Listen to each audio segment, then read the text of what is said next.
Heather Jordan is the Director of LGC Proficiency Testing Operations in North America. Heather is a graduate of Northwestern University. Ooh, go Cats. Spent 10 years in logistical compliance for the pharmaceutical and airline industry before joining the American Proficiency Institute in 2010. She served as the director of the Food Proficiency Testing Program until API Food Quality was purchased by LGC in 2017. After coordinating the merging of the two programs, she now oversees all LGC PT programs in North America. Go, Heather. Heather has presented on the topic of proficiency testing at IAFP, the Food Microbiologic, my goodness, and I'm a microbiologist myself, I can't even say the word, at the Food Microbiology Symposium, and most recently at trainings in China. She has also co-authored posters on various aspects of proficiency testing presented at ASM, which is American Society for Microbiology, Eurochem, IAFP, the International Association of Food Protection, as well as an article published in International Food Hygiene. And our other speaker is Jessie Presswood. She's the Proficiency Testing Specialist for LGC in North America. Prior to joining the LGC team in 2018, Jessie graduated from Grand Valley State University and worked in several sectors, including college recruiting for the Great Lakes Culinary Institute in Traverse City, Michigan. Jessie has a bit of an unconventional background, having majored in music performance, but food quality and safety has been a lifelong passion of hers. She's thrilled to be working in a capacity where she can share this passion with others. And what better industry to work in than the food industry, right? After their presentation, they'll take questions that you may have. So we ask you to post all your questions in the chat box and do it on an ongoing basis so that if you have any that maybe perhaps I can answer as we go along the way, and I'm going to collect your questions so that they can see them at the end. So thank you so much to all of you for being here. Thank you so much to Heather and Jessie for their efforts in this presentation and for being here today. And with that, go ahead and take it away, ladies. All right. Hopefully you all can hear us. Thank you for that introduction, Christy. And to all of you out there, thank you again for joining us today. My name is Jessie, and with me again, I have Heather Jordan. So our goal with this webinar today is to remove some of the mystery surrounding the new requirement of proficiency testing participation in order to receive or maintain your certification through SQF. So over the next hour, what we will cover is what exactly proficiency testing is, how to interpret your results, why participation in PT is beneficial to your laboratory or facility, how to select the PT scheme that will be best for your lab, how to then use that PT scheme to maximize benefits in your lab, and we'll wrap it all up with some real-world examples and case studies of how companies currently use PT to better their quality systems. So with that, I'll turn it over to Heather to get us started. So to start with the basics, a typical PT consists of the provider sending blind samples to a laboratory to test using their routine methods, reporting those results back to the provider then comparing those results with all others obtained in that event or round, and providing a report or an evaluation back to the lab. PT has many forms and many different uses, but the key components are that it is an external and independent assessment of lab performance to be used to monitor and improve the accuracy of the lab.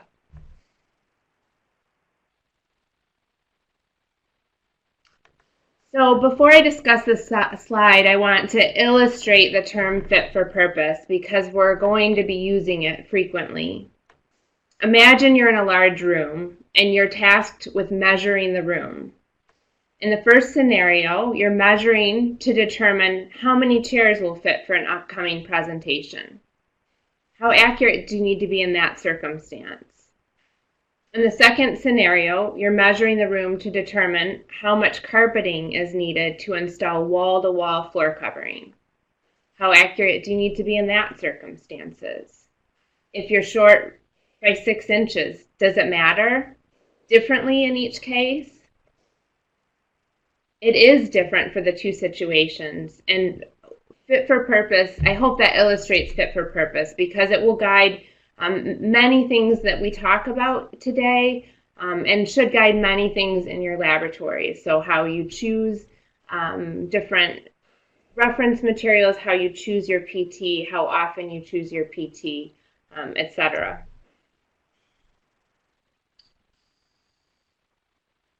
So we're often told that a lab is using reference materials or RMs and traceable standards, and that they therefore should not need to participate in proficiency testing. And just to pause, clarify a few terms. Reference materials or RMs, certified reference materials, CRMs, traceable standards, and internal quality control materials or IQCs. These are all materials with a known value, whereas PT is an unknown sample, so plays a different role. While RMs, CRMs all play a role in a robust quality system, they don't take the place of PT. Certified reference materials and traceable standards should be used to develop and validate methods to calibrate instruments and equipment at regular intervals. RMs and other quality control materials can be used frequently to ensure batch-to-batch consistency and to be an aid in training staff. But PT is a measure of all of these components, and I'll demonstrate that with the next slide here. So on the left, methods, validation, training, calibration, internal quality controls all help to verify different inputs to a lab's overall measurement system. And RMs are an important tool in assessing the accuracy of these different components. But the only thing that assesses the output of the measurement system, the results of the lab, is proficiency testing. And we do that by means of external comparison of results on matched samples.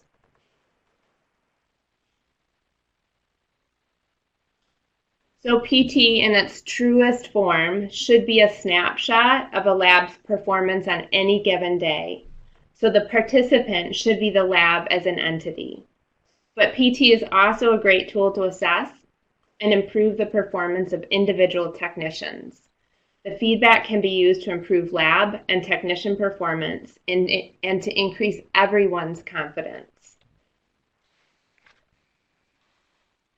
PT provides the lab a view of the entire measurement process, and as mentioned in the last slide, includes things like sample receipt, handling, storage, data processing, and result reporting. At times, an unsatisfactory PT result can be the first step in identifying and correcting an issue at any of these points in the process.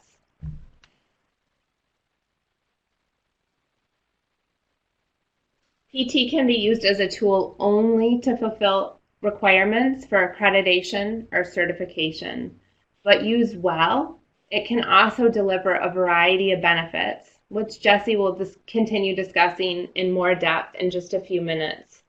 But in order to round out the understanding of what PT is, I'd like to give you an overview of how a PT scheme or program, those two terms can be used interchangeably, operates, and how results are assessed.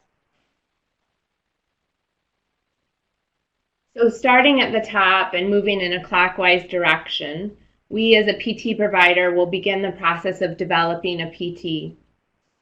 We do this in many ways, including feedback from participants and observation of industry trends and issues. So you might recall in 2013, the horse meat scandal struck Europe. And what became very clear was there was a need for testing, for meat authenticity testing, and proficiency testing was needed to support that testing. So LGC was able to provide a PT for meat authenticity within a few months in support of the industry. So that's an example of where we would be driven by the industry to develop a new PT sample. So once we know what we want to develop, we'll start putting together the scheme or an individual sample. We need to ensure that program or the sample is fit for purpose for the analyte and the methods that will be used. So we ask ourselves questions like, how many times per year will we offer the samples? Are there any special handling requirements? How will we analyze the results to assess performance? We have to make this plan or scheme description available to participants so they understand the parameters of the scheme prior to enrolling. And then we select the test item. And while we can't match every single food type, we do try to cover a range of matrices. The important thing for participants is they don't have to change their method beyond just a few setup things for the sample that might be required by the PT provider. So participants should look for test materials either as close as possible to what they test or a neutral matrix, for instance, oatmeal for microbiological assessment, or in other words, a fit for purpose match. We then assess quality control parameters to be sure the samples meet homogeneity and stability requirements, to be sure each participant's results are comparable. Then the samples are dispatched and results returned via a predetermined method, usually a web-based portal. The data is analyzed according to the plan for analysis determined back in that PT scheme description, and then evaluations are prepared and returned to participants. And a few points to note on this. PT providers offer samples on a scheduled basis in order to optimize or maximize the number of participants. Because we rely on statistical assessment, or statistical analysis rather, to assess results, the more participants, the more robust the statistical data set. So more popular or routine samples are able to be offered more often than unusual or specialty items that might just be offered once a year.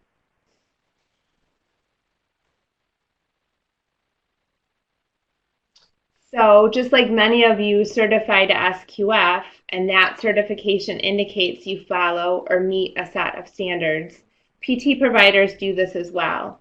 Many of you may also be aware of the ISO standard for laboratory accreditation, which is ISO 17025.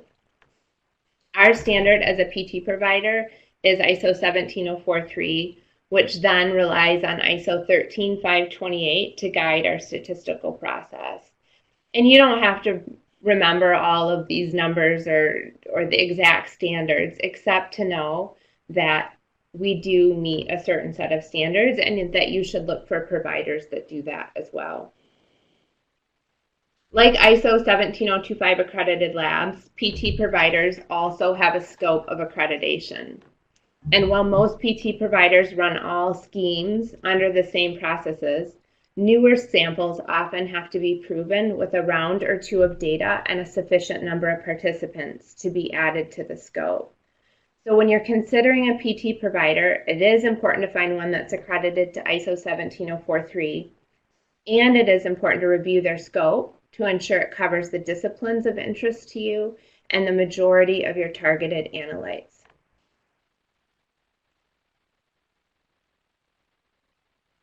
So on to different types of PT. Starting there in box 1, PT can be qualitative, or in other words, detection, presence or absence of a certain analyte. Qualitative analytes can also include identification, for instance, of a particular pesticide or allergen or cerevar. Quantitative PTs involve enumeration, on the other hand, or counting. This could be anything like percentage of fat in a sample or colony-forming units of E. coli. And then the final type is interpretive. Think about like a case study in a medical setting. A patient presents with these symptoms. What tests do you run, or what is the diagnosis? In the food realm, though, we're mostly dealing with quantitative and qualitative test materials. On to box 2. PT can assess different parts of the measurement process, including things that happen either before or after the measurement itself, as well as the measurement. But most food PTs will cover some aspects of all of these. In the third box, PT can either be sequential, like a round robin, where one sample is passed from lab to lab through all participating labs and then back to the starting point. This is typically done when the sample is very stable, very expensive, or difficult to mass produce. And there's an actual PT that involves the testing of a wing of an airplane. That's run as a sequential PT as the wing is relatively stable, but very expensive to produce. And I can't even get into thinking about the shipping aspects of that.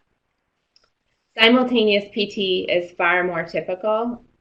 Samples are produced in large lots and sent to all participants at the same time. The participants have the same window in which to assess the samples and return results. And then to box 4, a provider might offer a PT just once without plans to offer it again, or may hold open enrollment until it reaches a certain number of threshold of participants. But more likely, will offer schemes on an ongoing basis on a set schedule. And I just want to add one more point to this slide. Schemes can be either open or closed, and there's various terminology for this: public, private, bespoke, but an open scheme is just that, open to any lab who would like to participate, whereas a closed scheme is customized to an organization's specific needs, developed for that organization, and open only to those labs designated by that organization.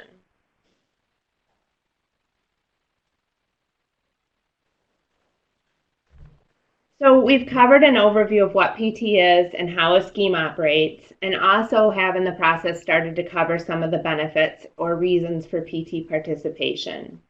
It can be used simply to meet a requirement, or it can be an essential and continuous tool to ensure confidence and provide opportunities for improvement. In order to get beyond just the basics, though, you need to know how to interpret the results.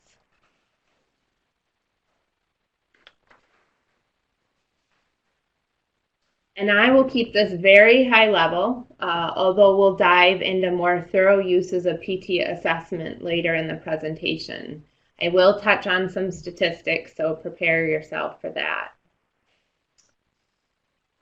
As I mentioned before, there are two main types of PT test materials, qualitative and quantitative. So starting on the right-hand side, to assess qualitative samples, it's pretty straightforward. You got it right or you didn't. Your lab detected the pathogen or it didn't. Qualitative results are pretty easy to assess as satisfactory or unsatisfactory. Quantitative gets a little bit more complicated, especially as we get back to fit-for-purpose accuracy. To assess numerical results, the PT providers use Z-scores, and most PT providers will use Z-scores, and it's especially common in our types of testing. And there are two main values a provider needs to assess performance and to determine a Z-score. The first is the assigned value. This is typically either the consensus median or mean of the participant results. So taking all of the participant results and determining the mean or the median of those results. But it can also be a predetermined or known value. The second thing we need to know is the spread of results, and that's measured by the standard deviation. And the SD used can be determined from the participant results as well, or can be a fit-for-purpose value determined by other means, including historical data. The Z-score simply tells you how many SDs your result was away from the assigned value. So a Z-score between -2 and +2 is designated satisfactory. Between 2 and 3, either positive or negative, would indicate your result was 2 or 3 standard deviations away from the assigned value. And that's getting a little bit far away, so results in that range are assessed as questionable. Finally, results greater than 3, positive or negative or absolute value 3, would be unsatisfactory. And the next slide will probably be a better visual representation of this. So assuming a normal distribution, results will fall along a bell curve type of dispersal, with X being the mean or median, the assigned value, and sigma, or that little O with a hat, being the measure of the spread of results, or the standard deviation. Again, results within 2 standard deviations, or in this case within the green section here, are satisfactory. Results in the amber or orange section are between 2 and 3 SDs, or a Z-score between 2 and 3, and those would be assessed as questionable. And results outside 3 SDs, Z-score greater than 3, that red section, the tails of the bell curve, are unsatisfactory. And that'll be it for the statistics, but each provider will offer more information about the calculations they use for evaluation, both in that scheme description or plan that we talked about earlier, but then also in the evaluations themselves. So I'm going to turn it over to Jessie to discuss the benefits of PT a little bit further, and then also how to select an appropriate scheme for your needs. All right. So let's talk benefits. Yes, participation in PT will fulfill your SQF certification requirements, which is why most of you have joined us today. But there are many additional benefits your lab will receive through participation in proficiency testing. PT also demonstrates competency to your customers. So we work in an industry where consumers are demanding increasing transparency from their products. Performance in proficiency testing demonstrates to your customers that your company values safety and quality at the utmost importance. In addition, participation allows you to compare your results with labs worldwide, giving you a clear picture of your lab's standing in the global environment of food safety and quality. PT is a great informational tool as well. It's beneficial for educating and training your staff, verifying your instruments and methods, as well as helping manage risk by identifying negative trends before they become an issue. The level of benefits that you will receive from PT does vary depending on several factors that we'll discuss shortly. But first, let's dig into each of these benefits a little bit deeper. So when we talk about PT, what we're really discussing here is confidence. Successful participation provides confidence to staff that they are performing their job functions accurately, confidence to management that when they make decisions, those decisions will be well-informed and effective, and confidence to your customers that their products are safe and consistent. Consider this question for a minute. How confident are you in the measurements that your facility conducts? PT presents the opportunity to identify lapses in analytical processes before an issue arises. It provides oversight on quality systems, which leads to prevention of errors that could cause a negative impact on reputation or significant financial losses for your company. By participating in an appropriate PT scheme, it opens up the opportunity for a laboratory to fine-tune and improve its daily functions. If a lab receives an unsatisfactory or questionable result, this is an early alert to investigate how they may be performing better. For example, it may help to identify an area where more training could be provided or where the adoption of a different method may increase accuracy. By linking up with credible and reputable PT providers, you're able to obtain information from industry experts. Providers are happy to engage in follow-up discussion on results with additional information, and some providers even hold participant or advisory meetings as well.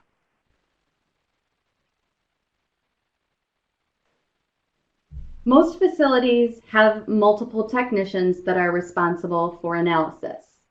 When you enroll your lab in proficiency testing, it's recommended that all testing staff participate in PT at some point during the year.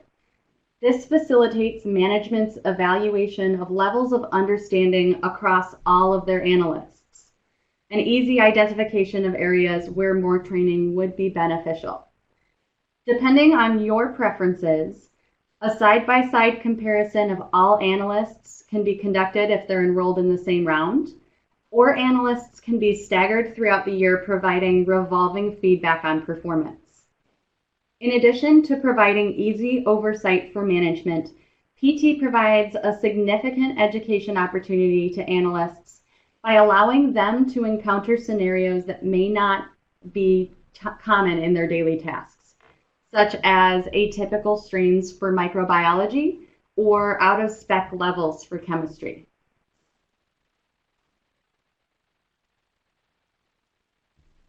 In the final reports from each round, you receive comprehensive data regarding methods used in labs worldwide. This is a great tool for comparing two different internal methods or to explore adopting a different method for your lab. Implementing a new method while participating in PT provides rapid feedback as to the performance of that trial method. Consistent participation, whether annually or more frequently, provides easy trend analysis to identify any issues that may start to develop.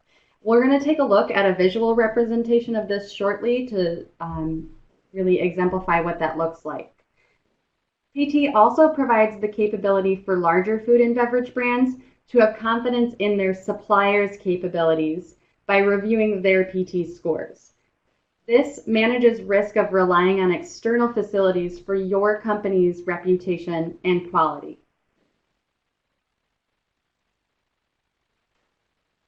So as you can see, there are many positives that come along with PT participation. It will aid your facility in receiving and maintaining SQF certification, but it will also provide confidence on many levels that may have been less certain prior to participation. And now that you know all of the benefits that come from PT, let's discuss the decisions that go into maximizing those benefits. So just as important as participating is selecting the appropriate scheme or schemes that will be the most accurate to supporting your quality systems. And you'll also need to consider what frequency you'll need to provide the appropriate amount of oversight. And there are several questions to consider when you are preparing to make these decisions. So those 5 key questions listed at the bottom there are: what level of PT and frequency do you need? Do any PT schemes exist for the technical competency required? Is the PT scheme relevant? Is the PT provider competent? And is the selected PT independent of any manufacturing or marketing interests in equipment, test kits, or calibrators? So let's break those questions down. First is level of participation. This should be based on 3 factors: what measurement techniques you are using, what analytes or properties you are measuring, such as pathogens or nutritional analysis, what products or matrices you're testing, for example, dairy products versus meat products. Sometimes participation in several PT programs will be required to fulfill the entire scope of your lab's products, properties, and measurement techniques. So you should be very familiar with this term by now. As Heather mentioned earlier, we advise facilities to find the schemes that will provide the best fit for purpose. Often, you will not be able to participate in one singular proficiency testing scheme that's going to completely encompass all of the testing that your lab conducts in its daily functions. Therefore, there are several pieces of information to consider in order to find the best PT scheme to fit your purpose. Those items are all listed here, and they are the test items themselves, distribution, the number of participants in a round, the result format, reporting, and the qualifications of the provider are all factors to consider when making your decisions. So once you have an idea of what you need, the next step in getting enrolled is finding the right PT scheme and provider for you. There are several ways to go about this, but the easiest one is just to reach out to us after this presentation. We are more than happy to assist in selecting appropriate schemes for your facility. There are also a number of resources online for choosing your scheme and provider. When choosing, you will want to look for PT providers that are accredited to that ISO 17043 that we discussed earlier, and that offer the appropriate analytes and matrices for your needs. The bottom line to all of this is that PT is an essential tool for all laboratories or facilities that are currently making measurements. Participation in PT brings many benefits to you and your lab, including enabling measurements to be monitored and improved. The key in all of this is selecting the appropriate schemes and frequency to support your current quality system. So let me jump in with that. I always like to ask, why do you measure what you measure or test what you test? And we assume it's to make decisions based on the result of that testing. For instance, should a lot be released? Have we cleaned effectively? Is this food safe for consumption? If you're going to make decisions that likely have economic or public health implications based on the results of testing, it is critical that you are able to be confident in the accuracy of that test. So with that, hopefully you've decided to participate in PT. You've found the right program or provider. You're going through the effort, paying the money. Now let's help you get the most out of it. First, to ensure the feedback from PT is relevant, it's important to treat PT samples as routine samples as much as possible. They should not be held for your best technician on their best day and run in triplicate on your most reliable instruments or method, unless that's how you handle your normal everyday samples. Remember, PT is meant to be a snapshot of your lab's performance on any day, on any sample. It should be an educational tool, not a policing tool.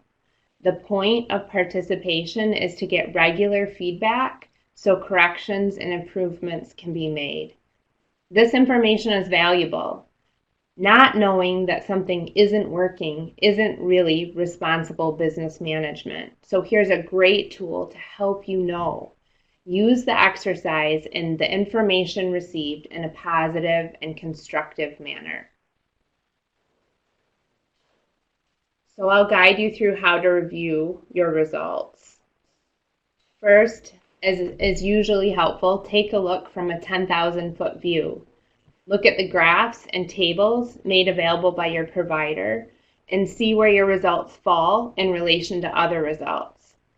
Read about the test items presented and the levels of the assigned value. Are they relevant to your lab? Look at the method level summary data. Did your method generally perform well? Sometimes we'll get what's called a bimodal or multimodal distribution, where different methods return very different results, but the results for each method are clustered together. If you think back to that bell curve slide, this would look like multiple overlapping bells. Some PT providers, in circumstances only where it's valid and relevant, will split the assessment by method to provide better information. Your PT provider should be screening for these situations, but you should be aware of it as well. Often, when a lab receives an unsatisfactory result, the tendency is to think that samples were faulty or the PT provider did something wrong.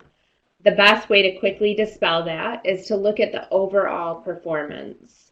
If there were a high number of failures, there may have been an issue, maybe with a particular method or type of method, or maybe the sample had a particularly low targeted level or an unusual strain. On the other hand, if performance has generally been good, it's less likely a universal issue and more likely something specific to your lab.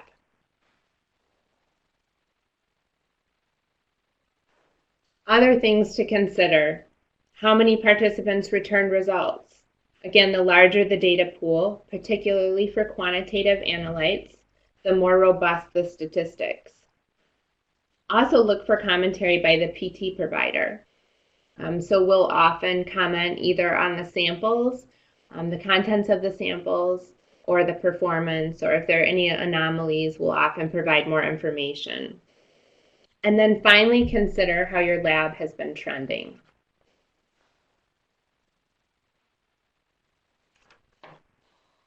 I would say this is one of the most valuable but overlooked and underutilized benefits of PT, and that's PT is an early warning system. PT can proactively alert you to issues in advance of actually receiving an unsatisfactory result if you're watching the trends. So we'll take a look at a few examples. So to orient you, this is an example of a participant Z-score from a chloride PT. And in this example, they're participating every month over 15 months. You'll see in months 1 through 5, results were all satisfactory in the green. So between 0 and 2 Z-score. And that's denoted in the green section. Then in month 6, they received their first questionable result, followed by another questionable result in month 7. And that would be denoted by that amber section there. One questionable result should be noted, but no action necessarily needs to be taken. But 2 consecutive questionable results should prompt action and hopefully a correction. And you can see there in months 8 and beyond, they seem to have made a correction and are back to the previous level of performance. So here's another example with the same setup. Do you see anything concerning about this? Why would we be noting a warning at month 5 and action at month 9? So what I see here is results are showing a positive bias. All results are above or higher than the assigned value. This would indicate that results reported by your lab on an everyday basis might also be on the high side. So just looking at Z-scores and seeing satisfactory results wouldn't have revealed this to you, but trending does. You'll see from month 10 to 15, this lab starts to balance out both higher and lower than the assigned value. And again, that assigned value is indicated by that 0 Z-score line. Another thing trending performance can reveal is results trending in the same direction. So marching higher or lower over several rounds. This is another opportunity to investigate and correct prior to results on everyday samples being incorrect or prior to even getting a questionable or unsatisfactory result on your PT. So here's the general guidance that we provide. All unsatisfactory results should be investigated, as well as 2 successive questionable results on the same analyte. As we demonstrated in the trending examples, it's also important to investigate bias or a trend in 9 successive results. While laboratories need to develop their own policies for if and when investigations are needed, these are some good guidelines to start with. So what if you haven't caught these early warnings or for any other reason end up with an unsatisfactory score? Review the data and all the other information we've discussed. The important things are to understand A, why an unsatisfactory result was submitted, B, if it matters, and then C, how to correct the root cause. And root causes can either be analytical or non-analytical. I can't tell you how many times our participants are able to trace issues back to clerical errors, be them transcription or calculation issues, but it's important to note that that can happen with everyday samples too. PT can help you identify a gap that you may not have seen otherwise and give you an opportunity to put a check or balance or a correction in place. To help with this investigation process, your PT provider can usually provide a troubleshooting sample or a repeat sample of the one that you had an issue with.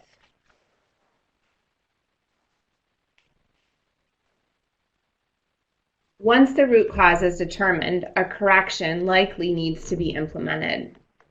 We've had unsatisfactory PT performance identify insufficient or inappropriate methods, expired media, training issues, incubator or refrigerators needing calibrating, and then many other easily correctable issues that wouldn't have been identified without the use of PT or would have been identified much later. Sometimes once you've investigated a PT issue, you might decide that no correction is necessary because the particular challenge presented in that PT round wasn't applicable to your lab. For instance, a particularly high or low level of an analyte, or a strain that is more educational than practical to your food type, or because, in spite of your best efforts, no root cause could be determined. In any case, you want to document the investigation and the conclusion. Even if you determine that no action is necessary, but especially when an action is carried out, you need to validate your conclusions and corrections by ideally receiving a duplicate PT test, like I mentioned before, to prove the correction worked with a known sample, and then to also enroll in the next available PT round to demonstrate the correction works with an unknown sample.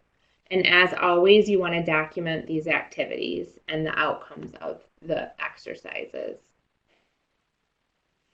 So here's something that I don't think gets considered often enough.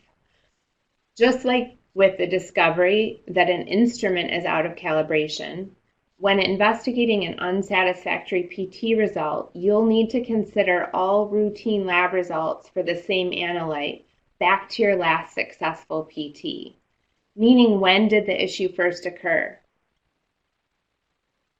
It's unlikely it occurred only on the very day you processed your PT. You have a potential window for exposure equal to the time period since your last successful PT, and you may have a duty to alert your customers, whether they're internal or external, that your routine results may have been inaccurate. The more frequent your PT participation, the smaller these windows of exposure will be. So I hope we've demonstrated to you the benefits of PT beyond just meeting certification requirements and given you some ideas of how best to use PT within your organization. Jesse's now going to take you through some examples of different PTs that are available, as well as how a few companies have incorporated PT into their quality assurance process.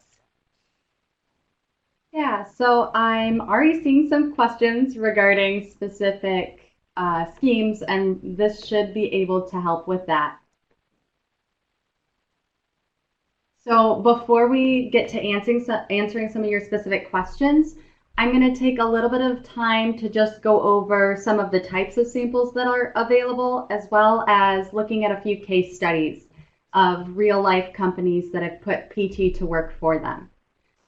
So just to give you an idea, here are some examples of what LGC offers.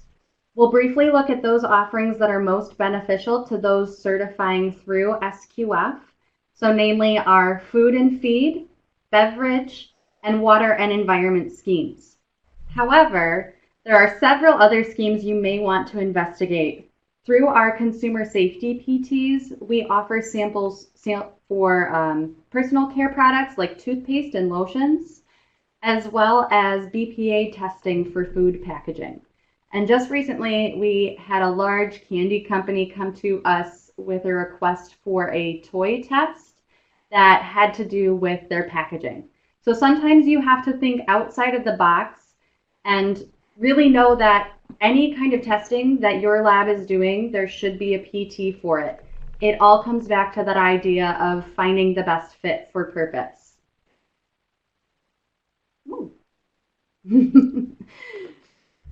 So in our food and feed schemes, we offer microbiology and chemistry analytes across a very wide variety of matrices, from dairy chemistry in butter or cream or milk to chemistry measurements in ketchup or spices, any food products that you are testing in your facility, we will find a scheme to fulfill your quality needs.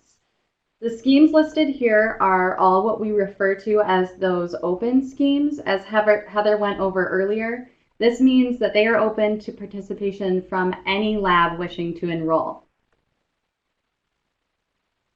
So water and environment here are more of our popular programs, as many facilities and labs are required to perform environmental monitoring and testing on processed waters. The most popular in this category for food and beverage labs is our hygiene testing scheme. And then our final highlight here is our beverage scheme, in which, again, you'll find a wide variety of analytes and matrices, from soda to juice to alcoholic beverages in multiple varieties. We have rounds for microbiology, chemical analysis, as well as some sensory analysis for some of our beer samples through that BAPS program. We are always adding new samples to our catalog, so adding new samples to those open schemes. So you'll want to be sure to find me and connect on LinkedIn to stay up to date on those new samples as they're released. If you're looking through my posts and see the headline of "We have a PT for that," that signifies that there's a new PT being released that you may want to check out. So, as we discussed earlier, choosing a reputable PT provider is imperative. It's just as important as choosing the right scheme or sample. First and foremost, find out if that provider is accredited to ISO 17043. You will want to select a provider that holds quality at the heart of all of its operations, and being appropriately accredited is the best measure of that. A few additional questions to ask your potential provider that will aid in your decision are things like, how quickly will you receive your reports after participation? The industry standard is 2 to 3 months, but some providers like LGC offer much faster reporting to get you the information while it's still pertinent. What are their options for reporting? Can multiple analysts report on multiple methods? This can affect things like cost and the quality of tests that you're selecting. How many labs participate in the tests that you are interested in? In order to receive a truly global view on your method's accuracy and other factors, you will want to choose a provider with high participation numbers, as these will provide the most accurate and comprehensive performance results.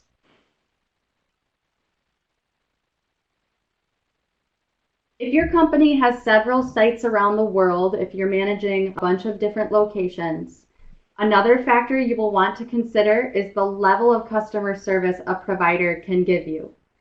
As an example, we facilitate PT in over 160 countries worldwide, and we're able to maintain a high level of customer service and support through our regional offices that are located all over the world.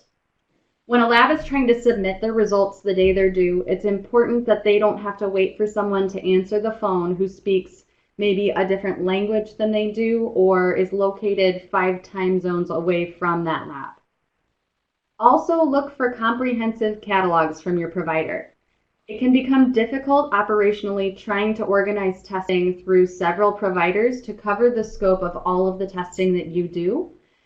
So if you are able to choose a provider who offers samples that are fit for purpose for all of your tests, this greatly simplifies your PT participation. I hope we were able to answer many of your questions through this webinar today. And before we wrap it up and answer some of your specific follow-up questions, let's take a minute and examine those real-world examples that I mentioned. So our first example here is a US-based meat producer that has selected the minimal level of participation. They have facilities enrolled in PT for indicator organism samples participating 1 time every year. This level will provide a valuable annual quality and safety check, as well as providing the level of PT required for accreditation and certification. However, as we mentioned earlier, Participating less frequently means a large window of time for investigation should a lapse or error be uncovered through PT results. So our second case study here amps up the participation to embrace even more of the benefits that PT provides. This global alcoholic brand has over 270 participants only from their internal facilities. So they just have their internal analysts participate and not the analysts from the third-party contract labs that they use. They opted for 2 open schemes with enrollment 3 to 4 times a year to keep a consistent pulse on their quality systems by receiving feedback on a quarterly basis. So this level of participation minimizes that window of investigation of error and gives this brand a clear picture on their performance throughout the whole year. And finally, on a much larger capacity, this food and dairy brand customer embodies high-level participation and maximization of benefits. This company came to LGC in hopes of having schemes developed specifically for them, so those closed schemes that we discussed. They were pursuing this option because it was very important to them that their analysts, both at their internal labs and at the third-party contract labs that they do business with, would be able to perform proficiency testing on this company's actual product. LGC designed 4 accredited schemes for 900 participants, several rounds a year. This PT strategy provides this brand with exceptional oversight of their safety and quality systems, both internally and externally. And these case studies only scratch the surface on what's possible in the world of PT. I know there's going to be lots of questions, so please don't hesitate to reach out to us moving forward. Anytime you have a question, we're more than happy to help you navigate this new requirement for SQF. And with that, I believe we have some time to take some of your questions. Yes, thank you so much, Jesse and Heather. What fantastic information. Well, I know I learned a lot. We have a couple of questions up here. Do you want to take that last one about the shell eggs? Do you mind? So what exactly is the question there? I don't know if I'm just not seeing the whole. Do they have to do proficiency if they don't have a lab? If they're not doing any testing in their lab, or if they don't have a lab to do testing, then there wouldn't be proficiency required, I assume, by SQF, right? Right. You know what? I think I read that differently. Okay, my apologies on that. Yeah, so requirement is 2542, and I'm looking at the manufacturing code, 2.5.4.2, and it says on-site personnel that conduct environmental or product testing shall participate in applicable proficiency testing program at least annually to ensure accuracy of results. So yes, if you're not doing any testing on site, then no, I apologize, ladies. I think I read that differently. So certainly no, Scott, if you're not doing testing on site, if you're not doing environmental testing, then no, you wouldn't need to participate in the proficiency testing. I think that's good enough. One of the other question was with the feed mills. I don't know if the participant is still on the phone or still has some further questions about the feed mills. So I assume she's okay. I didn't know if you still. I assume she's doing animal feed. And in that case, we do have an animal feed program that covers both chemistry and microbiology. Yep, the AFPS, and feel free to send us an email to that email address that's on the screen, and we can make some specific recommendations after we kind of learn a little bit more about your specific analytes and matrices that you're testing.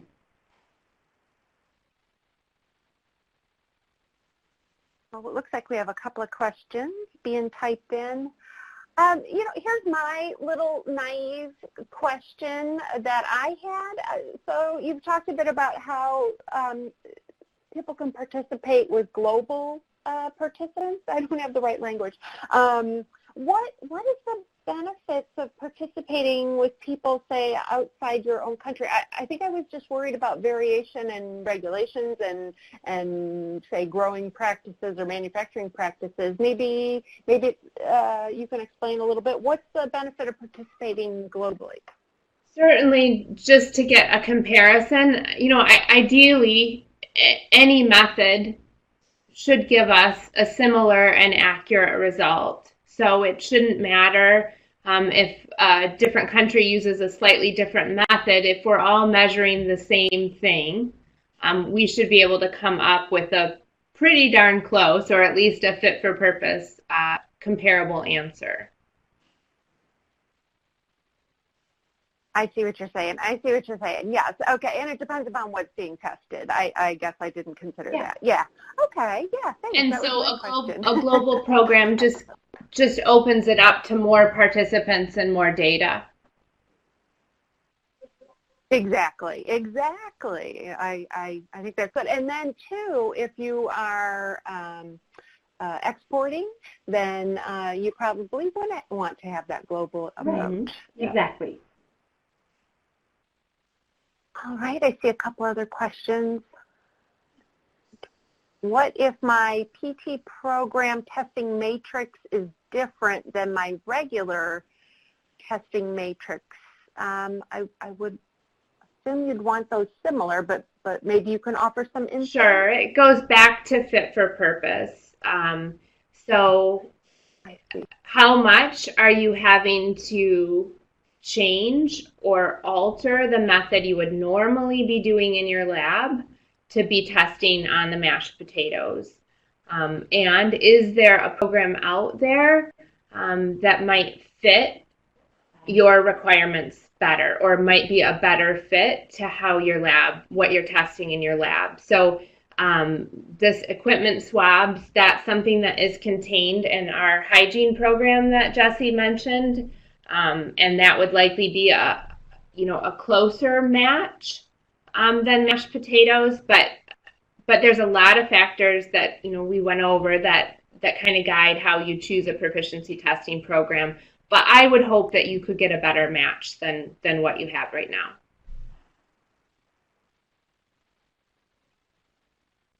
Perfect. Fantastic. Well, you know what? I don't see any more questions coming in, and we're at the top of the hour, so maybe this is a good time to wrap it up.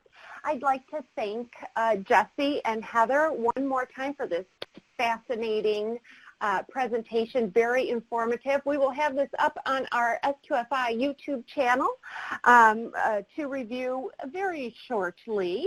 We won't rush to get that up there right away, but we definitely will have that up there shortly. And thank you all so much for your participation and your attention, and we wish you a great day. Thank you all.